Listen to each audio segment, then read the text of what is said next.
Hello everyone, আসসালামু আলাইকুম। আজকে আমার মিনি রান্নাঘরে খিচুড়ি রান্না করব। তাই আমি খিচুড়ি রান্না করার জন্য সব কিছু রেডি করে নিয়েছি। তো আমি খিচুড়ি রান্নার সঙ্গে বেগুন ভাজিও করব। সেই জন্য আমি আমাদের গাছ থেকে দুইটা ছোট ছোট বেগুন তুলে নিয়ে আসছি। আর খিচুড়ির সঙ্গে বেগুন ভাজি তো জাস্ট লাগবে।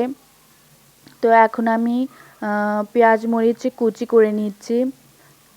তো এই তো আমার পেঁয়াজ মরিচ কুচি করে নেওয়া হয়ে গেছে। এখন আমি পাতিলের ভিতর দিয়ে দিলাম। তো আমি তেলও অ্যাড করে দিলাম, দিয়ে নেড়ে নিব। তো প্রথমে ভেবেছিলাম যে আমি কড়াইয়ে রান্না করব, কিন্তু কড়াইটা একটু ছোট, সেজন্য আমি পাতিলে দিয়ে দিলাম। দিয়ে এখন আমি পরিমাপ মতো মরিচের গুঁড়া, হলুদের গুঁড়া, লবণ দিয়ে দিলাম, দিয়ে নেড়ে নিব। তো নেড়ে নেওয়া হয়ে গেছে। এখন আমি চাউল দিয়ে দিচ্ছি, চাউল দিয়ে ভালো করে নেড়ে নিব। আর এখানে যতগুলো মাটির জিনিসপাতি দেখছেন, সবগুলোই আমি নিজে বানিয়েছি।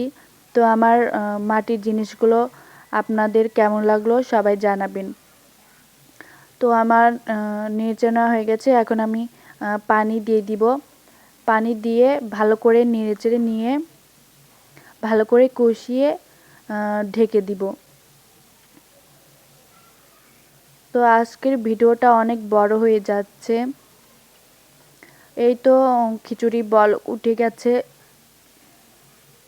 ভিডিওটা বড় হয়ে যাওয়ার কারণে নেক্সট ভিডিও নিয়ে আসবো।